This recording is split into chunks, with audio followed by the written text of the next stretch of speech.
Hi, hello friends, welcome to Siva 360. So UTL புதுசாக launch ஆகிருக்கக்கூடிய இந்த இன்வெர்ட்டரை நம்ம ஆல்ரெடி நம்ம அன்பாக்ஸ் பார்த்துருந்தோம். அந்த இன்வெர்ட்டர் தான் இப்போ நம்ம டெஸ்டிங் பண்ண போகிறோம். ஸோ ஓகேங்களா, பேனல்லாம் கனெக்ட் பண்ணி நம்ம அவுட்புட் எடுத்து எப்படிலாம் ஒர்க் ஆகுது, ஸோ ஈபிலேருந்து கரண்ட் எடுக்குதா எடுக்கலையா எல்லா டீட்டெயிலுமே இதில் பார்க்க போகிறோம். அதனால் ஸ்கிப் பண்ணாமல் கடைசி வரைக்கும் பாருங்கள். அப்போ தான் அந்த ஃபுல் டீட்டெயில் உங்களுக்கு புரியும். நீங்கள் இன்வெர்ட்டர் வாங்கணும்னு வச்சிங்கன்னா ஃபுல்லாக ஏற்கனவே ஒரு வீடியோ போட்டிருக்கேன், அதையும் ஃபுல்லாக பார்த்துட்டு இதையும் நீங்கள் பார்த்தீங்கன்னா தான் உங்களுக்கான ஃபுல் டீட்டெயில் இது வாங்கலாமான்றதை உங்களுக்கு ஒரு ஐடியா கிடைக்கும். ஏன்னா அதை நீங்கள் பாதி ஓட்டி நீங்கள் பார்த்தீங்கன்னா இதில் முக்கியமான விஷயம் சில உங்களுக்கு தெரியாமல் போயிடுச்சு அப்படின்னு நான் வாங்கினதுக்கப்புறம் நீங்கள் கமெண்டில் வந்து சொல்லுவீங்க, நீங்கள் இதெல்லாம் முன்னாடியே சொல்லியிருக்கலாமேன்னு. ஆனால் அதனால தான் நான் சொல்கிறேன், ஃபுல்லாக பாருங்கள். இதில் முடிஞ்ச அளவுக்கு இதில் என்னென்ன கம்ப்ளீட்டாக சொல்ல முடியுமோ அதை அத்தனையும் நான் சொல்லிடுறேன். உங்களுக்கு நான் சொல்லாத ஏதாவது விஷயம் இருந்ததுன்னா கீழே கமெண்டில் சொல்லுங்கள், அதையும் மற்றவங்க தெரிஞ்சுக்காங்க. வாங்க ஃப்ரெண்ட்ஸ், இன்றைக்கி வீடியோக்குள்ளே போகலாம். ஸோ நம்ம ஆல்ரெடி ரெடி பண்ணி வச்சுருந்த மீட்ரு இருக்கக்கூடிய ஒரு சுவிட்ச் பாக்ஸ் நம்ம ரெடி பண்ணி வச்சுருந்தோம் இல்லையா, பவருக்காக. நம்ம அதில் வந்து பவர் கொடுத்துடலாம்.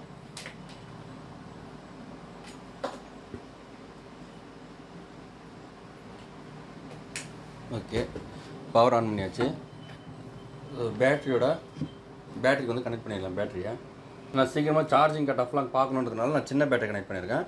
இது இல்லைனா பெரிய பேட்டரி போடுவோம், சரிங்களா. இப்போ உங்களுக்கு நான் உடனே இந்த வீடியோக்குள்ளேயே நான் உங்களுக்கு சார்ஜிங் கட் ஆஃப்லேருந்து எல்லாமே காட்டணும், லோ பேட்டரியும் காட்டணும் அப்படின்றதுக்காக தான் நான் சின்ன பேட்டரி போடுறேன். இந்த மாதிரி சின்ன பேட்டரி நீங்கள் போடாங்கன்னா பெரிய பேட்டரியை போட்டு நீங்கள் கனெக்ட் பண்ணி யூஸ் பண்ணி பாருங்கள். நான் இப்போதைக்கு சின்ன பேட்டரி போட்டு கனெக்ட் பண்ணுறேன்.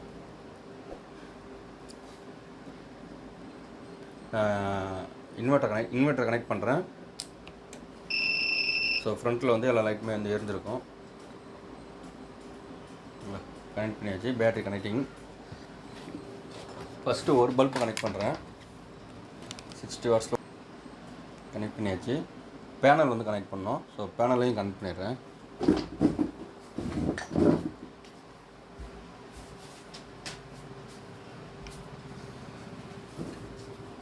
பேனல் வந்து மேலே 300 வாட்ஸ் நான் போட்டிருக்கேன். ஸோ இதில் வந்து பார்த்திங்கன்னா கிட்டத்தட்ட 540 வாட்ஸ் வரைக்கும் நம்ம கனெக்ட் பண்ணலாம். 560 வரைக்கும் கனெக்ட் பண்ணலாம். மேக்ஸிமம் ஒரு 540 இந்த மாதிரி போட்டாலே போதும். ஏன்னா ஃபுல் லோடு நம்ம கனெக்ட் பண்ணோம்னா கொஞ்சம் கம்மியாக கொடுக்கலாம், அதுக்காக தான் சொல்கிறேன். இது செட்டாக பேக்கேஜாகவும் நம்மக்கிட்ட இருக்குது. வேணும்னா தெரியுற வாட்ஸ்அப் நம்பர் கான்டெக்ட் பண்ணுங்கள். இது ஃபுல் பேக்கேஜாக உங்களுக்கு நான் கொரியர் பண்ணி விட்றேன், நீங்களே ஃபிக்ஸ் பண்ணிக்கலாம். ரொம்ப ஈஸியான ஃபிட்டிங் தான். இப்போ நான் பண்ணுற மாதிரி நீங்கள் பண்ணிக்க வேண்டியதான். இப்போ பாசிட்டிவ் நெகட்டிவ் இதில் கொடுத்துருப்பாங்க, நீங்கள் அதில் கனெக்ட் பண்ணி யூஸ் பண்ணிக்கலாம். சப்போஸ் நீங்கள் இதில் மாற்றி கொடுத்துட்டீங்க என்ன ஆகும் அப்படின்றத நான் காட்டுறேன். இப்போ நான் பாசிட்டிவ் நெகட்டிவ் மாற்றி கொடுக்குறேன்.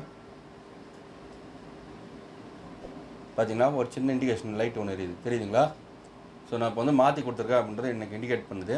அதனால் இப்போ நம்ம திரும்ப சேஞ்ச் பண்ணி கரெக்டாக கொடுக்கணும்.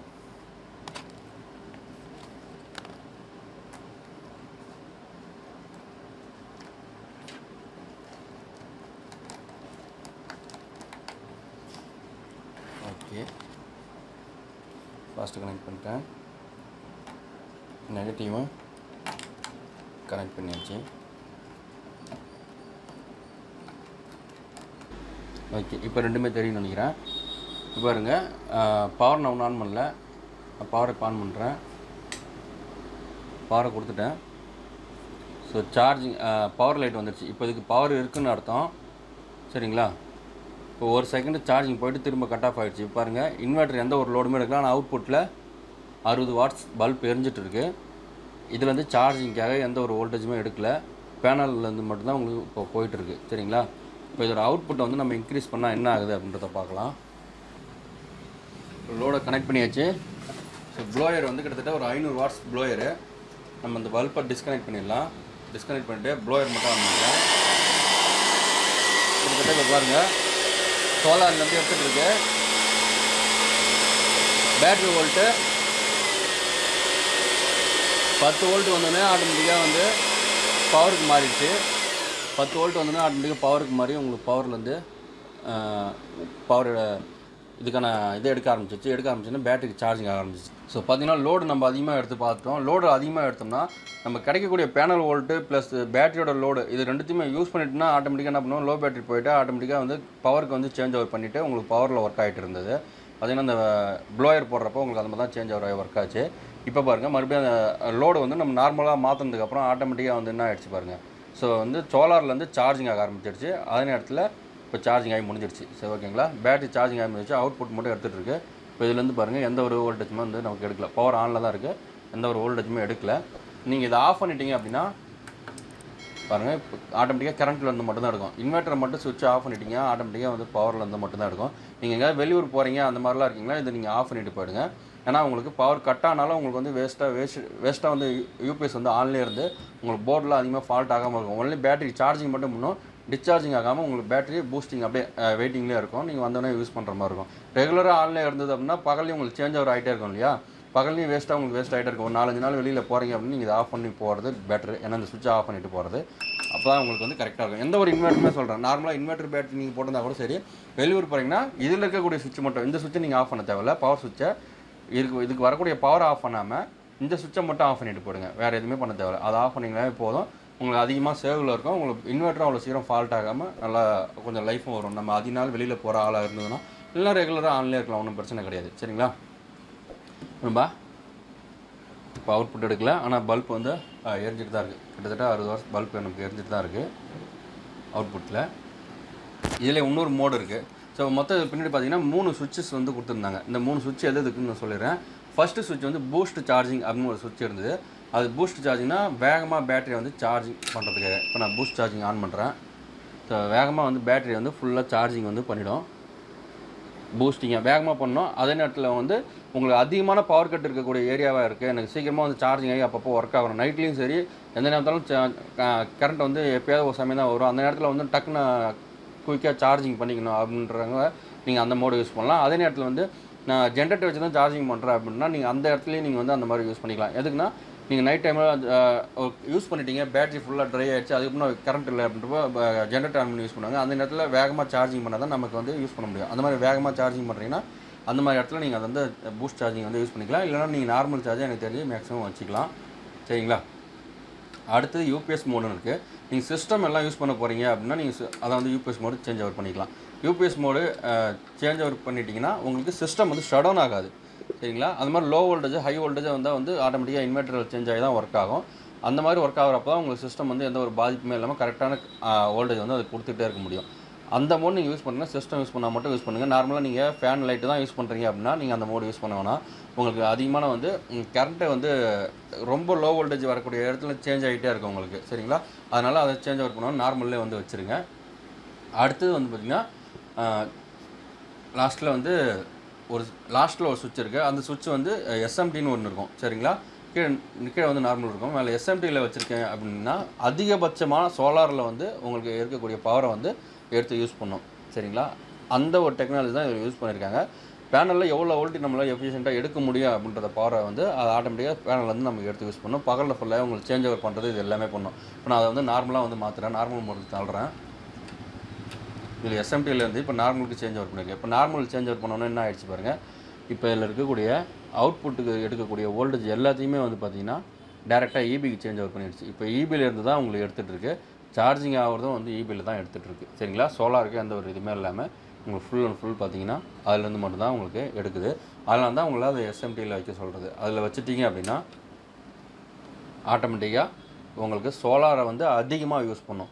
பாருங்கள், இப்போ பேட்டரிக்கு சேஞ்ச் ஆகிற ஆகிட்டு இப்போ பேட்டரியில் ஒர்க் ஆகிட்டு இருக்குது. பேட்டரியோட வோல்டேஜ் வந்து டவுன் ஆகிட்டே வருது. இப்போ இது கொஞ்சம் நேரம் ஐடியல் பண்ணிவிட்டு ஆட்டோமேட்டிக்காக அப்புறமா தான் அந்த சோலார் வந்து ஆன் ஆகும். ஓகேவா? இந்த சோலார் ஆன் ஆகணும்னா கொஞ்சம் நேரம் ஐடியல் பண்ணணும். ஐடியல் பண்ணிட்டு இப்போ வந்து ஆன் ஆகிடுச்சு. இப்போ பேட்டரிக்கு சார்ஜிங் பண்ண ஆரம்பிச்சிடுச்சு. அவுட்புட்டும் இதில் தான் சோலார்லேருந்து தான் போயிட்டுருக்கு. கிட்டத்தட்ட பாருங்கள், இதுலேயும் அதே ஒரு 3 வோல்ட்டில் அப்படியே நிற்கிது. நான் இதில் வந்து கரண்ட் எடுக்கல. சோலாரில் வந்து சார்ஜிங் ஆகுது. ப்ளஸ் சோலார்லேருந்து தான் அவுட்புட்டும் நமக்கு போயிட்டுருக்கு. ஸோ கரெக்டான இதுக்கு பேனல் வந்து கிட்டத்தட்ட ஒரு 560 வாட்ஸ் வரைக்கும் இதில் நீங்கள் கனெக்ட் பண்ணலாம். 560 வாட்ஸ் பேனல் டேரெக்டாக ஒரே பேனலாகவும் நீங்கள் போடலாம். இல்லை 100 வாட்ஸ் பேனலாக இருக்குன்னா நீங்கள் அதை வந்து 24 வோல்ட் இருக்குன்னு நீங்கள் யூஸ் பண்ணலாம். 12 ஆனால் 24 இது 2 தான் யூஸ் பண்ணலாம். அதனால் 2 பேனல் சீரிஸ் பண்ணி அதுக்கப்புறம் வந்து பேரலாக பண்ணி நம்ம வந்து இதில் கொடுக்கலாம். மேக்ஸிமம் வந்து 24 வோல்ட்டுக்கு மேலே போக முடியாது.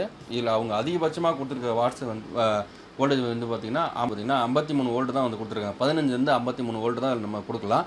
அதனால் வந்து பார்த்திங்கன்னா 53 வந்து ஓப்பன் வோல்ட்டு வந்து பார்த்திங்கன்னா 24 வோல்ட்டு பேனல்லே வந்து நமக்கு அதிகமாக வரும். அந்த மாதிரி ரேஞ்சில் நீங்கள் 24 வோல்ட் வரைக்கும் தான் நீங்கள் இதில் வந்து கொடுக்கலாம். அதிக மேலே நீங்கள் கொடுக்கக்கூடாது.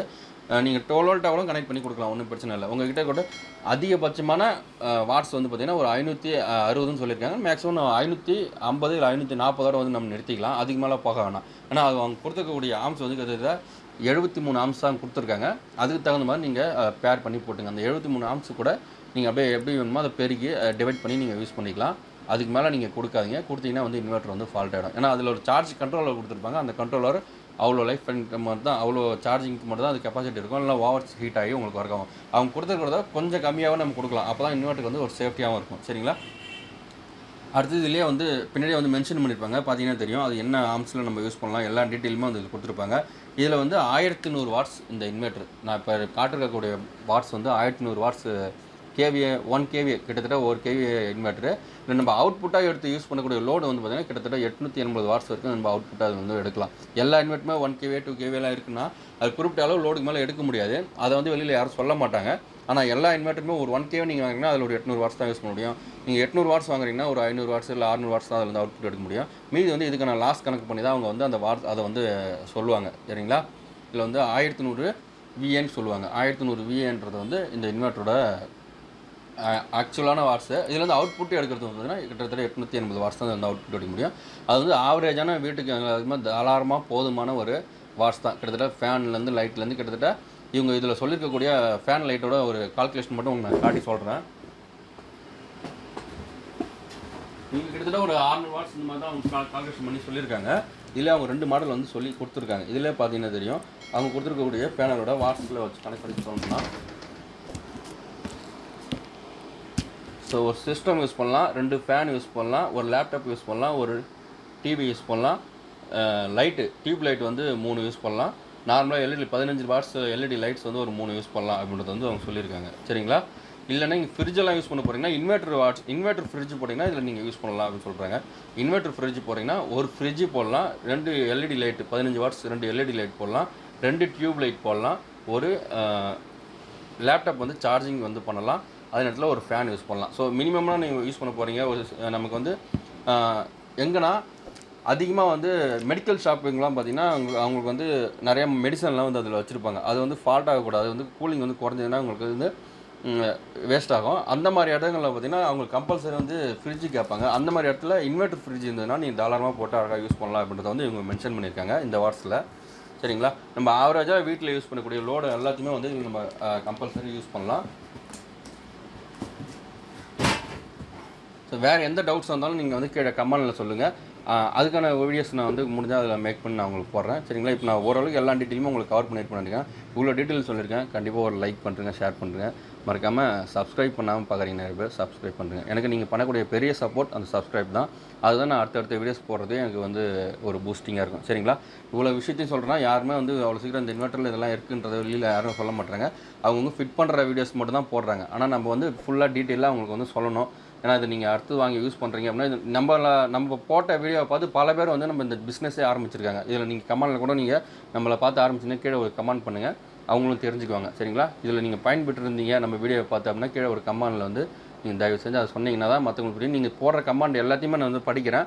அதுக்கு ரிப்ளை பண்ண முடியாத காரணம் என்னென்னா ஸோ நான் பிஸ்னஸையும் நான் பார்க்கணும், மற்றபடி இந்த மாதிரி விஷயங்களையும் பார்க்கணும். நான் பொருளையும் நான் சேல்ஸ் பண்ணுறது நிறைய விஷயங்களை கொண்டு வர வேண்டியது, நிறைய ஆரண்டு இந்த மாதிரி விஷயங்கள் நிறையா தொடர்ச்சியாக பண்ணுறதுனால நல்லா ரிப்ளை வந்து தொடர்ச்சியாக கொடுக்க முடியல. கோச்சிக்காதீங்க. அந்தந்த வீடியோஸில் முடிஞ்ச அளவுக்கு நான் அதில் முக்கியமான கேள்விகள் இருந்தால் நான் அதில் வந்து போடுறேன். இந்த ரேட்டில் இந்த வீடியோ பிடிச்சிருக்கு, நீங்களாம் பிடிச்சிருந்தா லைக் பண்ணுங்கள், ஷேர் பண்ணுங்கள், கமெண்ட் பண்ணுங்கள், மறக்காமல் சப்ஸ்கிரைப் பண்ணுறேங்க. ஸோ அடுத்த வீடியோ சந்திக்கலாம். பாய்.